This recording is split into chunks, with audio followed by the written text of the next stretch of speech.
Hello student, I am Shweta from English Hours. Today we will discuss a very important and well-known topic, tense. The word tense came from Latin word tempus, which means time. Tense of a verb shows time of an action or event. Tense क्रिया के उस समय को show करता है जब काम हुआ। तो क्या टाइम और टेंस दोनों एक ही कंसेप्ट हैं? टाइम और टेंस दोनों डिफरेंट कंसेप्ट हैं। इसको एक एग्जाम्पल के थ्रू क्लियर करते हैं। He is buying a computer next month. इसका अर्थ हुआ कि वह नेक्स्ट मंथ कंप्यूटर खरीद रहा है। इस सेंटेंस की क्रिया या वर्ब प्रेजेंट टेंस में है, बट इससे फ्यूचर टाइम का पता चलता है या बोध होता है। यदि टाइम और टेंस दोनों एक ही हैं, तो प्रेजेंट टेंस में केवल प्रेजेंट टाइम का ही बोध होना चाहिए या पता चलना चाहिए, फ्यूचर का नहीं। इस प्रकार ये पूरी तरीके से क्लियर है कि टाइम और टेंस दोनों डिफरेंट कंसेप्ट। तो आइए अब हम देखते हैं कि टेंस क्या है। Tense are the ability of verb to situate themselves in time. To express the time of an action and its degree of completeness, tense is used.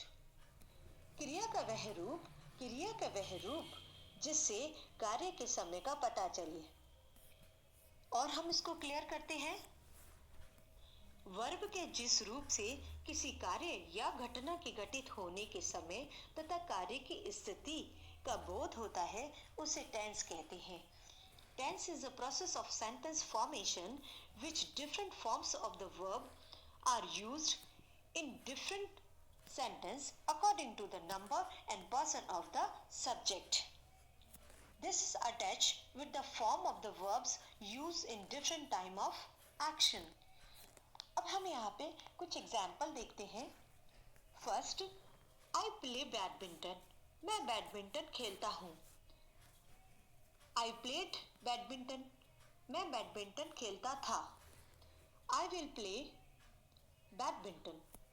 मैं बैडमिंटन खेलूंगा। फर्स्ट सेंटेंस प्रेजेंट को show करता है, second sentence past को show करता है, third sentence future को show करता है। तो इस प्रकार ये क्लियर होता है या हमें पता चलता है कि टेंस तीन प्रकार के होते हैं, प्रेजेंट टेंस, पास्ट टेंस और फ्यूचर टेंस। जहां पर हम आज कार्य कर रहे हैं वह प्रेजेंट टेंस है या प्रेजेंट टाइम है। जहां पर कार्य या काम पहले हो चुका था वह पास्ट है। जो काम हम आगे आने वाले समय में होंगे या करेंगे वो फ्यूचर है। इन तीनों tense, present tense, past tense और फ्यूचर टेंस को हम और क्लासिफाई करते हैं। हम क्लासिफाई करते हैं 4 टेंसेस में, indefinite tense, continuous tense, perfect tense और perfect continuous tense. Indefinite tense को ही हम सिंपल टेंस भी कहते हैं। स्टूडेंट्स, हम इस वीडियो में प्रेजेंट टेंस को कवर करेंगे। सबसे पहले हम जानते हैं कि प्रेजेंट टेंस क्या है और उसको present continuous, present indefinite, present perfect और प्रेजेंट परफेक्ट टेंस, इन सभी को हम इस वीडियो में समझेंगे। सबसे पहले हम देखते हैं present tense. Present tense shows the form of a verb which indicates the action is done in the present time. अब हम कुछ एग्जाम्पल यहाँ पे देखते हैं। The baby cries for milk. First example show करता है the action of crying is done in the present time but its exact time is not definitely know. तो this time is indefinite. So the form of the present tense is called the present indefinite tense. Second sentence, the baby is crying for milk, shows the action of crying is in the present time. It is going on just at the time of continuous to be done. So the form of the present tense is called present continuous tense. Third sentence, the baby has cried for milk. indicates that the action of crying was going on for some time in the past and has been perfected just in the present time, so the form of the tense is called present perfect tense. Fourth sentence, the baby has been crying for milk, indicates that the action of crying was going on in the past and after a partial completeness is going on in the present time too. So this form of the tense called present perfect continuous tense. So there are four forms of the present tense: indefinite, present indefinite, present continuous, present perfect continuous tense. सबसे पहले हम लेते हैं present indefinite tense को. When the action is happening right now or when happens regularly. जब कार्य अभी हो रहा है, अभी राइट नाउ हो रहा है, यह रेगुलरली होता है, तो वह प्रेजेंट इंडेफिनिट टेंस है. इस टेंस का प्रयोग दिनचर्या की सामान्य बातों, वर्तमान की आदतों, शाश्वत सत्य या इसे यूनिवर्सल ट्रुथ कहते हैं, साइंटिफिक या ज्योग्राफिकल फैक्ट या कोटेशंस, महापुरुषों के कथन आदि को प्रकट करने के लिए किया जाता है. अब हम इसका आइडेंटिफिकेशन कैसे करते हैं वो जानते हैं.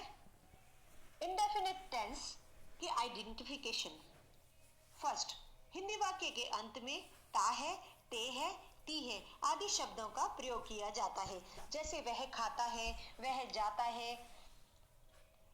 In English sentence, we can identify by always, often, sometime, usually, generally, frequently, seldomly, rarely. In the morning or evening, every or each day, every day, each night, every night. अब हम present tense के patterns के बारे में बात करेंगे कि किस तरीके से प्रेजेंट इंडेफिनिट टेंस या सिंपल टेंस का पैटर्न रहता है या फॉर्मूला रहता है. सबसे पहले एस सब्जेक्ट, वी वर्ब या क्रिया plus object. First simple assertive sentence के लिए फॉर्मूला होगा सब्जेक्ट प्लस वर्ब की फर्स्ट फॉर्म या उसकी base form plus object. Negative sentence के लिए subject plus do does plus not plus verb की फर्स्ट फॉर्म या base form plus object.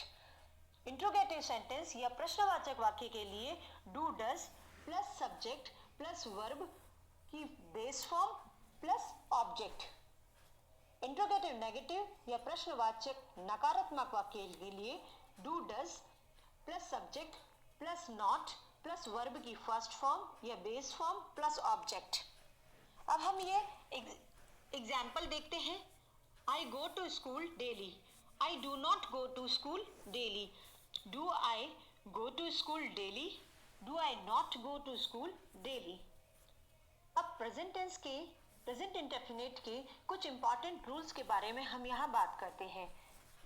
First, इन वाक्यों में आई, वी, यू, दे तथा प्लूरल सब्जेक्ट जैसे बॉयज, स्टूडेंट होने पर फर्स्ट फॉर्म या base form of the verb का यूज किया जाता है. सेकंड, ही, शी, इट या सिंगुलर सब्जेक्ट या एक वचन कर्ता जिसको हम कहते हैं जैसे मैरी, जॉन आदि होने पर फर्स्ट फॉर्म या base form of the verb के अंत में एस या ईएस का यूज करते हैं या उनको लगा देते हैं. फर्स्ट फॉर्म या base form of the verb के अंत में एस या ईएस लगा देते हैं. यहाँ हमने वर्ब ली है, उसकी तीनों फॉर्म्स को बताया है. Go, went, gone, come, came, come. I, we या यू, दे होने पर हम वर्ब को एज इट इज लिखेंगे जैसे आई गो.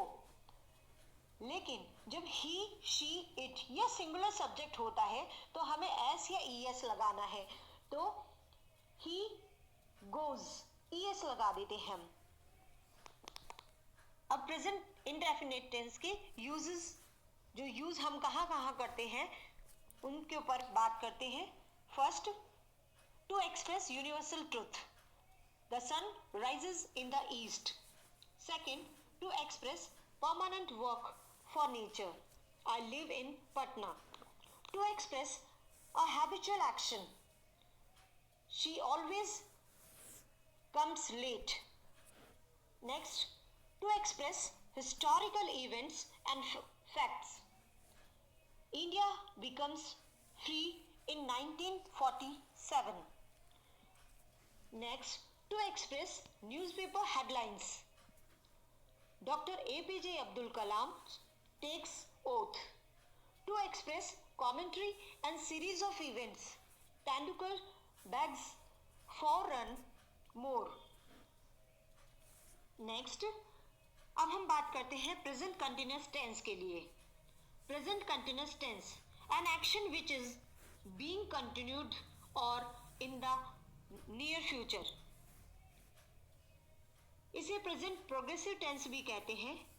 इस टेंस का प्रयोग कार्य का जारी हो रहना बतलाने के लिए किया जाता है, यद्यपि कार्य के जारी रहने का समय यह नहीं दिया होता है। अब हम इसके कुछ आइडेंटिफिकेशन देखते हैं। हिंदी वाक्य के अंत में रहा है, रही है, रहे हैं आदि शब्द का प्रयोग किया जाता है। In English sentence, now, still, now it is, at this time, at this moment, these days और टुडे। प्रेजेंट कंटिन्यूअस टेंस के लिए पैटर्न कैसे रहेंगे देखते हैं।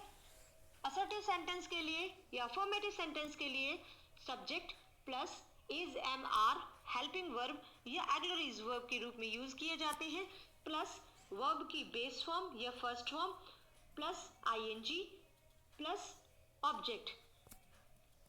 इसके लिए सेंटेंस, आई सब्जेक्ट है, एम हमको आई के साथ ऐड करना है, गोइंग हमने कहा था वर्ब की बेस फॉर्म के साथ आईएनजी, तो going to school daily.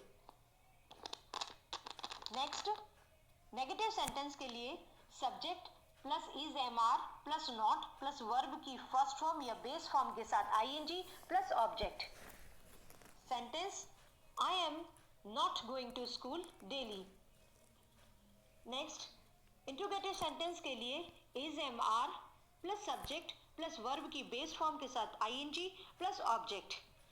M I going to school daily.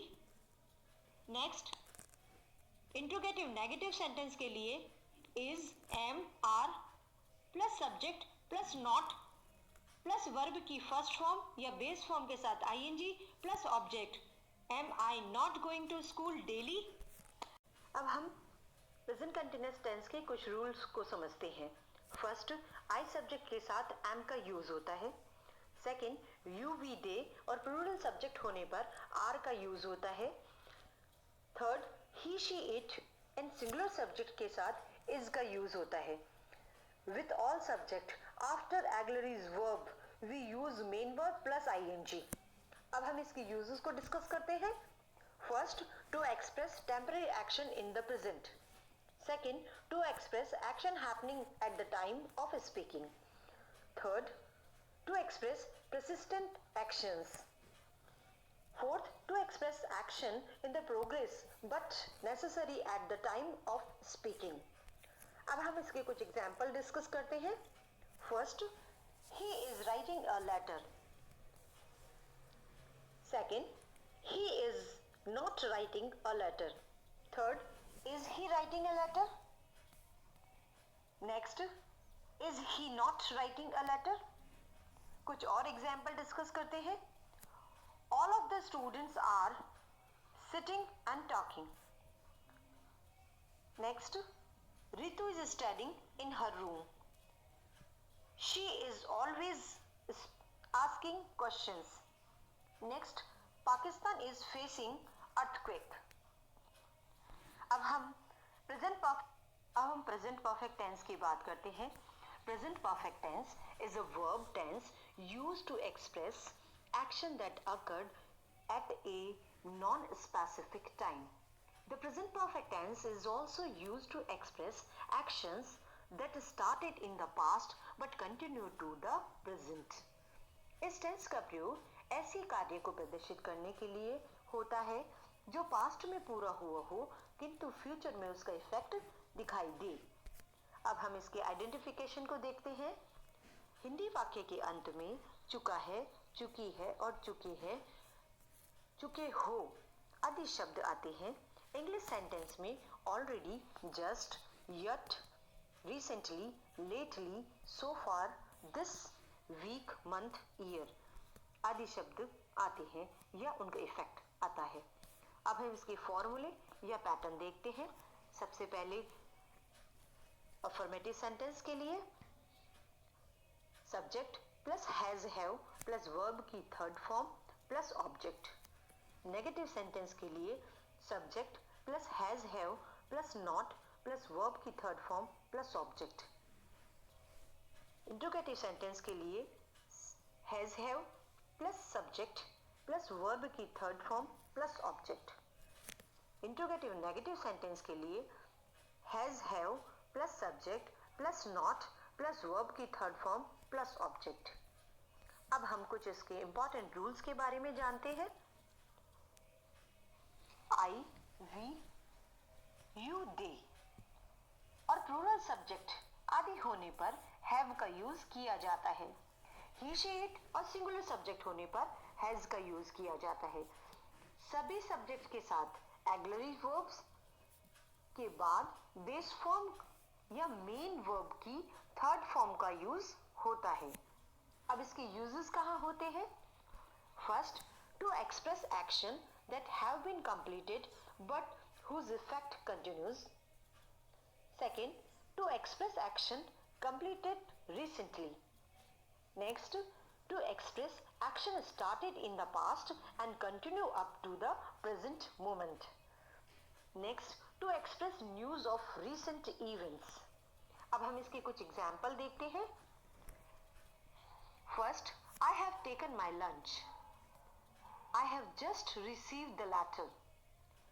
I have worked in this college for 10 years. The rupee has fallen against the dollar.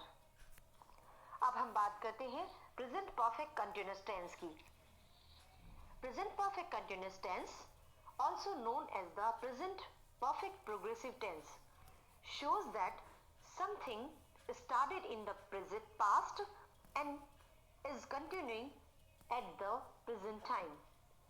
I am repeating, present perfect continuous tense shows that something started in the past and is continuing at the present time.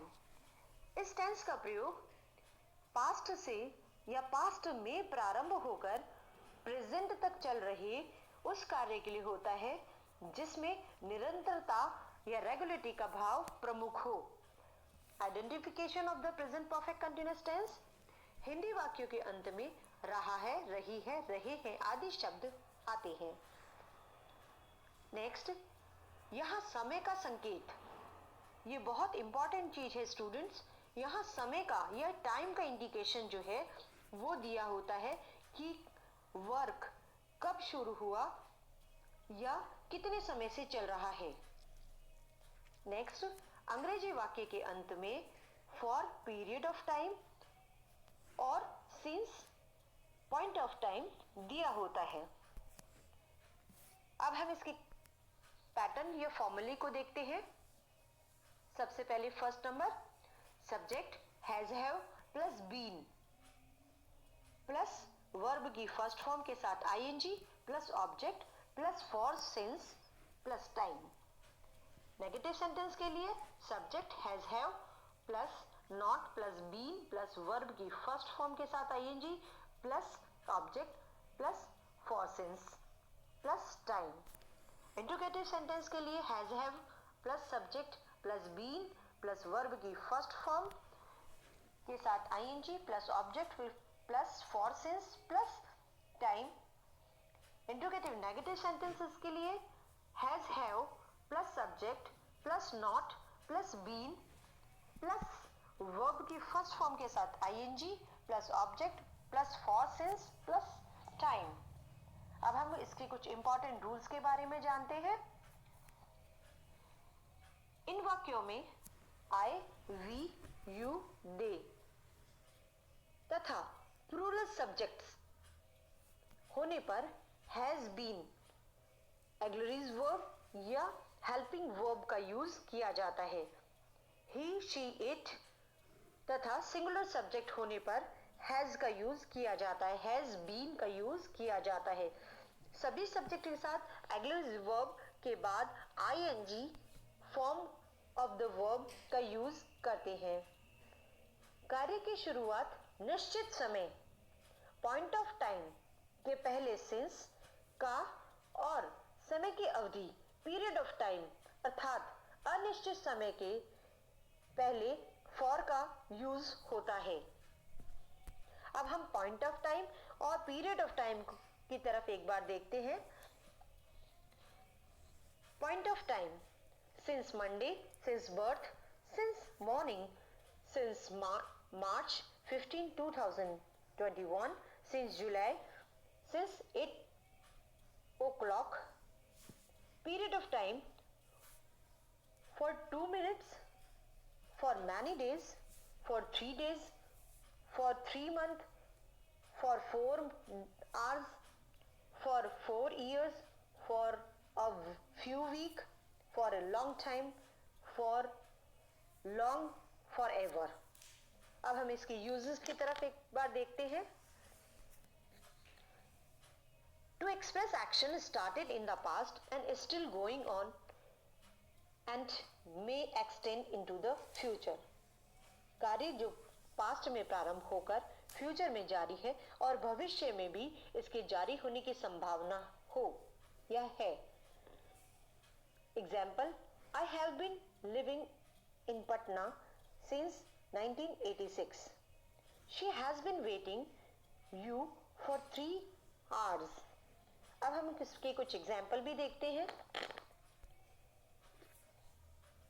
First, he has been suffering for a week। He has been suffering since Monday। He has not been suffering for a week।